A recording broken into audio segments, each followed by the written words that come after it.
Welcome back to free class મિત્રો. આજે આપણે ધોરણ 7 પ્રોજેક્ટ પ્રવૃત્તિ બુકમાં પ્રવૃત્તિ નંબર 19 માય પેપર ટોયનો અભ્યાસ કરીશું.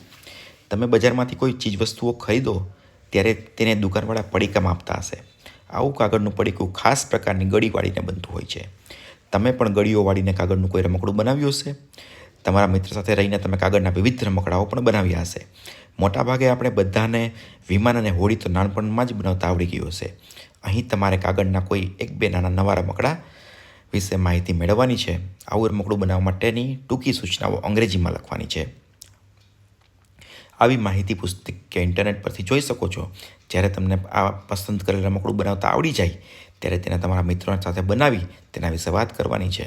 અને અહીં તમારે કોઈ પણ બે પેપર કે બે કાગળના રમકડા બનાવવાના છે અને તેની સૂચનાઓ અંગ્રેજીમાં લખવાની છે. તો અહીં આપણે કાગળના રમકડામાં પહેલું છે પેપર પ્લેન બનાવશું, જેમાં ટૂંકી સૂચનાઓ તેની આ મુજબ છે. જેમ કે પહેલી સૂચના છે take a rectangular piece of paper. બીજું છે fold it in half vertically and unfold it. ત્રીજું છે fold the top 2 corners to the centre line.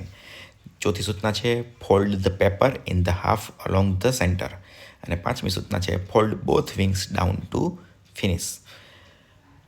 Paper ટોયને અહીંયા ચિત્ર દોરેલું છે જે તમે જોઈ શકો છો.